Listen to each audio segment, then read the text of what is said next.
इंग्रजी भाषाच आहे ना, माणसंच बोलेच आहे ना. इंग्रजी मा घेरणे घाल. बघा तुम्हाला कळालं का? हे इंग्रजी ही भाषाच आहे ना, माणसंच बोलतात ना, इंग्रजीला घेरून टाक. कबड्डी खेळताना आपण नाही का, ज्याच्यावर राज्य असतं त्याला सगळ्यांना घेरून त्याला आउट करून टाकतो, म्हणजे घेरून टाक. 5वी शिकलेली अडाणी आई, अडाणी म्हणण्यापेक्षा कमी शिकलेली, थोडी सुशिक्षित असलेली माझी आई असं सांगते मला की त्या इंग्रजीला घेरा घाल. आणि मी त्या घेरा घाल ह्या शब्दामध्ये मी जे काही आहे ते समजून घेतलं आणि मनाशी पक्की खुणगाठ ठरवली की आता याचा फडशा पाडायचा. कशाचा? इंग्रजीचा. भरपूर पुस्तकं वाचायचे, भरपूर शब्दकोश वाचायचे आणि जे वाचल त्याच्या नोट्स काढत राहायच्या. मला नोट्स काढायची सवय 11वी पासून चालू झाली. मी गाईडचा वापर एकदाही केला नाही, नेहमी नोट्स काढत राहिलो. आणि जो जे हिंदमधला जो एंट्रन्स एक्झामचा रिझल्ट दुसऱ्या दिवशी लागणार होता आणि माझं आश्चर्य काय, माझं 6वं नाव त्या लिस्टमध्ये होतं. मला डबल दुसऱ्या आश्चर्याचा धक्का बसला. मौखिक परीक्षेमध्ये तर मी सिलेक्ट झालो होतो, पण एंट्रन्स एक्झाममध्ये सुद्धा माझं लिस्टमध्ये 6वं नाव होतं. ते 6वं नाव बघून मी दचकलो की आता मात्र इंग्रजी माझा पाठ सोडणार नाही. मग मी मात्र आता इंग्रजीच्या पाठीमागे लागायचं ठरलं. कॉलेजमध्ये एक छान अशी लायब्ररी होती. त्या लायब्ररीमध्ये आहिरे मॅडमची परवानगी घेऊन काम पण करत गेलो आणि पुस्तकही वाचत गेलो. म्हणजे कॉलेज सुटल्यावरही ती लायब्ररी सांभाळायचं काम माझ्याकडे होतं. कॉलेज मला काही पैसे देत होतं, त्यामुळे पैसे कमवण्याचाही एक आनंद होता आणि वाचन पण मिळणार होतं. कारण मला आता काहीच दिसत नव्हतं, ना मला भूक लागायची, ना मी वेळेवर जेवायचो, ना तहान लागलेली मी विसरायचो. फक्त इंग्रजी डोळ्यासमोर दिसायची. कारण 11वी 12वीला मला इंग्रजीमध्ये काहीतरी मिळून दाखवायचं होतं, निदान पास व्हायचं होतं. मग कसं तरी मी वर्गात जाऊन बसायचो आणि अगदी जो शेवटचा मुलगा आहे त्याच्या शेवटच्या त्याच्या मागच्या बेंचवर बसायचो आणि पुढच्या मुलाच्या मागे असा लपून राहायचो, जेणेकरून त्या मॅडम माझ्याकडे बघू नये, त्या मॅडमने मला प्रश्न विचारू नये. सगळ्यात शेवटचा बेंच, ते पण दुसऱ्या समोरच्या मुलाच्या मागच्या बाजूला मी बसायचो.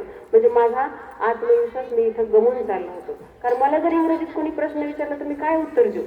आणि ही घालमेल आहिरे मॅडमला पण कळाली होती. आहिरे मॅडमनी बऱ्याच शिक्षकांना, तिथल्या प्रोफेसर लोकांना, लेक्चर लोकांना सांगून ठेवलं होतं. आणि आमचा एकदा असाच क्लास सुरू असताना डॉक्टर के.बी. पाटील अचानक क्लासवर आले. कोण होते के.बी. पाटील? कोणत्या कॉलेजचे? जय हिंद कॉलेजचे प्राचार्य अचानक वर्गात आले आणि त्यांनी एवढं सुंदर मार्गदर्शन केलं, जणू काही मला इंग्रजीच यायला चालू झाली असं मला वाटून गेलं.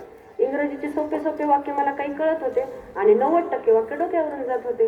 पण मला त्यांचा भाव, त्यांचा बोलण्यातला म्हणजे एक तळमळ, बोलण्यातलं एक सौम्यपणा, बोलण्यातलं एक मार्गदर्शन की मुलांना हे सांगता येते, मला हे कळून गेलं.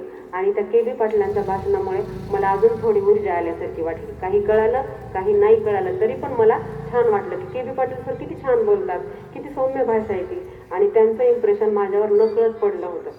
आणि एक शिंदे मॅडम होत्या, ते समाजशास्त्र इंग्रजीतून शिकवायच्या. त्या एवढ्या स्ट्रिक्ट होत्या आणि त्यांना कळालं की ह्याचं लक्ष नाही आहे त्या मागच्या मुलाचं. मागच्या मुलांना असं वाटतं की मॅडम आमच्याकडे बघतच नाही, पण तसं नसतं बरं का. सगळ्या शिक्षकांचं आधी मागे लक्ष असतं, त्या पुढच्यांचं तर असतंच, पण शिक्षकांचं अगोदर लक्ष मागच्या बेंचवर बसलेल्या मुलांचं असतं. मग शिंदे मॅडम अशा मस्त गॉगल घालून स्कूटीवर यायच्या आणि आल्या की अशा सगळे वर्गातले मुलं चिडीचूप बसायचे, कारण ते फार स्ट्रिक्ट होत्या मॅडम, फार कडक होत्या. आणि ह्या मॅडमच्या तावडीत मी कधीतरी सापडणार हे मनातून भीती होती. आणि तसंच झालं. तू शेवटचा यू स्टँडअप असं म्हटल्या आणि त्यांनी मलाच म्हटल्या, म्हणून मी उठून उभे राहिलो, तुझं लक्ष नाही. आणि त्यांनी एक अवघड फळ्यावर शब्द लिहिला जो की 11-12 अक्षरांचा होता. त्यांनी तो शब्द लिहिलाय पण मी आता विसरले. तो शब्द अवघड होता आणि मला तो वाचता आला नाही, कारण माझी इंग्रजी कशी होती हे मलाच माहिती होतं. खूप नाजूक आणि खराब इंग्रजी होती, मी वाचू शकलो नाही. त्यावेळेस मॅडमने मला वर्गाच्या बाहेर काढलं. तो झाला पहिला अपमान. काही दिवसांनी आमच्या कॉलेजचा कल्चरल कार्यक्रम होता, म्हणजे सांस्कृतिक कार्यक्रम. मग वर्गातली जी हुशार मुलगी होती त्या मुलीने असं ठरवलं की कॉलेज झाल्यावर सगळ्यांनी ज्यांना ज्यांना नाटकामध्ये भाग घ्यायचा त्यांनी कॉलेजमध्ये यायचं. मग मी पण आलो, मलाही नाटकामध्ये भाग घ्यायचा होता. मग सगळ्या मित्रांसोबत मीही आलो आणि त्या मुलीने ग्रुप करायला चालू केले, ग्रुप केले आणि असं एकेका ग्रुपला त्या मुलीने उठवायला चालू केलं आणि माझा नंबर आला 5वा 6वा. आणि त्या मुलीने पटकन सांगून टाकलं, तुझी इंग्रजी खूप कच्ची आहे आणि तू नाटकामध्ये भाग घेऊ नकोस. एवढ्या सगळ्या मित्रांच्या समोर त्या मुलीनं माझा अपमान केला, म्हणून मी बॅग पाठीला लावली आणि सरळ तडक निघालो. आणि जो सोबतचा मित्र होता नितीन, त्यानं मात्र ओळखलं की ह्याचा अपमान झाल्यामुळे हा निघालेला आहे आता. आणि कॉलेजच्या बाजूलाच धरण होतं, एवढं मोठं धरण होतं. आपल्या ह्या धरणापासून शेख मॅडम अगदी तिकडच्या धरण, त्या रेड्डीच्या शेताच्या पलीकडे धरण होतं आणि एवढं पाणी होतं त्या धरणामध्ये, खूप पाणी होतं. आणि मला होती पोहायची आवड. मी नेहमी टेन्शन आलं किंवा काही विचित्र घडलं की मी काय करायचं, धरणात उडी मारायचं आणि मस्त पोहून यायचो. पण मी कधी पण अर्ध धरण पोहायचो, अर्ध्या धरणाच्या अलीकडे येऊन परत तोच काठ गाठायचो. पण आज मला राग आला होता त्या मुलीचा वर्गातल्या, कारण एवढ्यांच्या समोर तिने माझा अपमान केला होता ना. इंग्रजी कशी असली मग काय झालं, पण ठीक आहे, ती तिच्या ठिकाणी बरोबर असेल, मीच चुकला असेल अशी मनाची समजूत घातली, धरणात उडी मारली. आणि आज असं ठरवलं की माझं अर्धच धरण पूर्ण होते, पुढं अर्धच राहते. आज आपण काय करू, त्या धरणाला पार करू आणि धरणाच्या पलीकडे तर माझी ती साई दर्शन कॉलनी आहे. मी आज चालतच जाणार. आज मी सायकल पण आणली नव्हती, सायकल अशी जुनीच होती 4 वर्षाखालची. तीच सायकल मी कॉलेजला घेऊन जात होतो, सुतळी बांधायचो, तसाच पॅडल मारायचो आणि ती सायकल कॉलेजला घेऊन जायचो.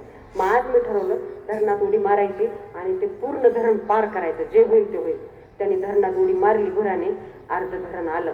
अर्ध धरण आल्यावर मी पाण्यातलं डोकं बाहेर काढलं आणि मागे वळून पाहिलं, अर्ध धरण पार झालं होतं. आता राहिलं होतं अर्धच धरण. पुढे अशा झापा टाकत हाताच्या मी पुढे जात गेलो आणि मला वाटलं की आता 75% धरण, आता काठाचं थोडंफार जवळ आला असेल. मी पुन्हा पाण्यातून बाहेर डोकं काढलं, पण धरण आहे तसंच होतं. जेवढं अर्ध धरण मला दिसलं होतं तेवढंच अर्ध्या तासाने धरण होतं. असं कसं काय?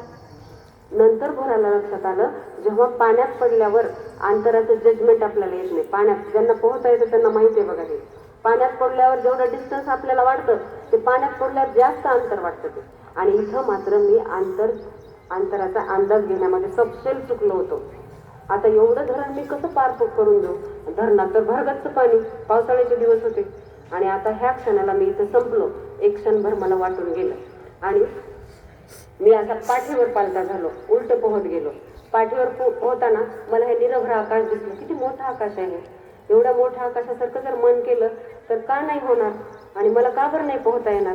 कुठून ऊर्जा आली माहिती नाही, पण मला क्षणात वाटलं होतं की मी आता संपलो, माझं आयुष्य इथं संपलं, मी एवढं धरण पार करणं सोपं नाही. आणि मी एक दीर्घ श्वास घेतला. ह्या मोठ्या आणि अशा अथांग आकाशाकडे मी बघत राहिलो. कुठून तरी ऊर्जा आली आणि मी परत पोहायला सुरुवात केली. जवळपास 1.5 तासामध्ये ते धरण मी पार केलं होतं. किती तासामध्ये? 1.5 तासामध्ये. आता ह्या प्रसंगावरून भुराला काय वाटलं असेल सांगा बरं. ह्या प्रश्नाचं उत्तर 4थीच्या मुलांनी करेक्ट दिले. ह्या प्रसंगावरून त्यांनी कशाची जोड घातली असेल. ते धरण त्यानं पार केलं होतं. 4थीची मुलं शिक्षकांनी सांगितलं तर चालेल. ह्या प्रसंगावरून त्यांनी कशाची जोड घातली. भुराला काय वाटलं असेल, हे धरण तर मला आधी पार करता येत नव्हतं, पण मी असे मनाशी जिद्द धरली आणि ते धरण पार केलं. इंग्लिश सांगड मॅडमने बरोबर सांगितलं, इंग्रजी सांगड घातली. मी धरण पार करू शकतो आणि इंग्रजी का नाही करू शकणार. इंग्रजीला घेरा घाल सांगितले ना आईने. मग ह्या प्रसंगाची सांगड भुराने त्या इंग्रजीशी घातली. मला हे इंग्रजी आलंच पाहिजे. आणि जसं मी धरण पार केलं, मला आधी वाटलं की मी अर्धच धरण गेलोय, पुढचं धरण मी जाऊ शकणार नाही, मी इथं संपलो. पण हा प्रसंग भुराला नकळत सांगून गेला की तू काहीतरी करू शकतो. मग दुसऱ्याच दिवशी काय केलं, जे काही पैसे क्रेनवर कमवलेले पैसे होते ना, क्रेनच्या कामामध्ये, तर त्या कामामधले पैसे बाहेर काढले आणि ग्रामरचे काही 2 पुस्तकं घेतले, काही रीडर घेतलं, काही परत अजून इंग्रजीचे छोटे छोटे रीडर घेतले, जे की 11वी 12वीला कामाला येणार होते. असे काही 4-5 पुस्तकं माझ्या पैशात येतील तेवढे पुस्तकं मी बाजारात जाऊन लगेच खरेदी केले आणि त्याच मिनिटाला काम चालू केलं. आणि असं करत करत माझी 11वी झाली आणि 12वीची परीक्षा सुद्धा जवळ आली. माझे 2 वर्ष पूर्ण अभ्यासात गेले. सतत अभ्यास. मला दुसरं काही जाणवत नव्हतं. वडील किती दारू पितायत, भाऊ नंतर पहिलवानाचं काम करत होता. कोणतं काम करत होता? गावातला पहिलवान होता भाऊ. आणि मला ह्याचं काही घेणं देणं नव्हतं. माझं टार्गेट होतं, मला सगळ्या इंग्रजी विषयांमध्ये निदान पास व्हायचंय, निदान 12वी पास व्हायचंय. मी गाईडचा तर वापर करत नव्हतो, नेहमी नोट्स काढायचो. आणि नोट्स काढल्यामुळे मला प्रत्येक धडा सोपा वाटत गेला आणि प्रत्येक धडा कळत गेला. जे अडचण आली ते आहिरे मॅडमला विचारायचो, अजून इंग्रजी डिपार्टमेंटमध्ये जायचो आणि अजून कुठल्या तरी मित्रांना पण विचारायचो. असं करत करत मला काही दिवसांनी खरं बऱ्यापैकी म्हणजे 70 ते 80% अभ्यासक्रम सोपा वाटायला लागला होता. एका महिन्यावर 12वीची परीक्षा आली होती. किती महिन्यावर? बात करू का नंतर सांगू का? कंटाळा आलाय का तुम्हाला? नाही लगेच सांगा, कारण हे प्रसंग खूप आहेत पुढे अजून. म्हणजे नको वाटत असेल तर सांगा, मी उद्या सांगेन, परवा सांगेन. नाही ना? कुठंपर्यंत आलं होतं? 12वीची महिना किती, 12वीची परीक्षा किती दिवसांवर आली होती? 1 महिन्यावर आली होती. आणि 1 महिन्यावर आल्यामुळे मी आता 8 तासाचा अभ्यास 10 ते 12 तासावर आला होता माझा अभ्यास. ग्रंथालयात 2 तास बसायचो, इंग्रजीची पुस्तकं वाचून काढायचो, झालेल्या धड्यांचे नोट्स वाचून काढायचो, ज्या राहिलेल्या धड्यांचे नोट्स काढायचे राहिले होते त्याच्या नोट्स सुद्धा पुन्हा पुन्हा काढू लागलो, पुन्हा पुन्हा ते प्रश्न उत्तर चाळू लागलो आणि स्वतःलाच विचारायचो की हा धडा माझा झालाय का. स्वतःलाच पुन्हा पुन्हा बोलू लागलो. तसाही 10वीच्या फेल नंतर मी माझं बोलणं आणि माझी जीभ अशी बंद केली होती. मी जास्त बोलायचो नाही, जास्त अभ्यासात राहायचो. 12वीची परीक्षा 8 दिवसांवर आली आणि जीवाची घालमेल परत सुरू झाली. 10वीच्या निकालाची आठवण मला पुन्हा पुन्हा येऊ लागली आणि 10वीच्या निकालासारखं जर माझं 12वीचं झालं.